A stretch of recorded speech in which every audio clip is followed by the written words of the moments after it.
হিরণকে আমি বলবো, আগে দিলীপ ঘোষকে সামলা, পরে ভাববি বাংলা। বিজেপির গোয়ালঘরে যেভাবে গোতাগুতি চলছে, গতকাল হিরণই তো সাংবাদিক বন্ধুদের সামনে বলেছে দিলীপ ঘোষ নাকি এখনো রেলের বাংলোতে থাকে, আর ও নাকি নিজের পয়সা দিয়ে থাকে। আবার দিলীপ ঘোষ সাংবাদিকের সামনে বলেছে খড়গপুরের মানুষ আমাকে ভালোবাসে, আমাকে চায়।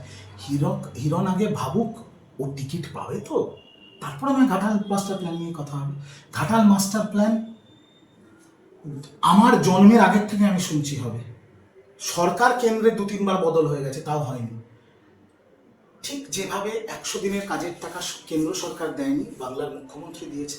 আবাসের টাকা কেন্দ্র সরকার দেয়নি, বাংলার মুখ্যমন্ত্রী দিয়েছে। ঠিক একইভাবে বাংলার মুখ্যমন্ত্রী টাকা স্যাংশন করেছেন, 3 ধাপে ঘাটাল মাস্টার প্ল্যানের কাজ হবে। জোর কদমে কাজ চলছে, ঘাটাল মাস্টার প্ল্যান হবেই হবেই হবেই। আর তার জন্য বাংলার বা মমতা ব্যানার্জির কেন্দ্রের কাছে হাত পাতবে না। বাংলা হান্টের আরও খবর দেখতে নজর রাখুন। বাংলা খবর মানেই বাংলা হান্ট।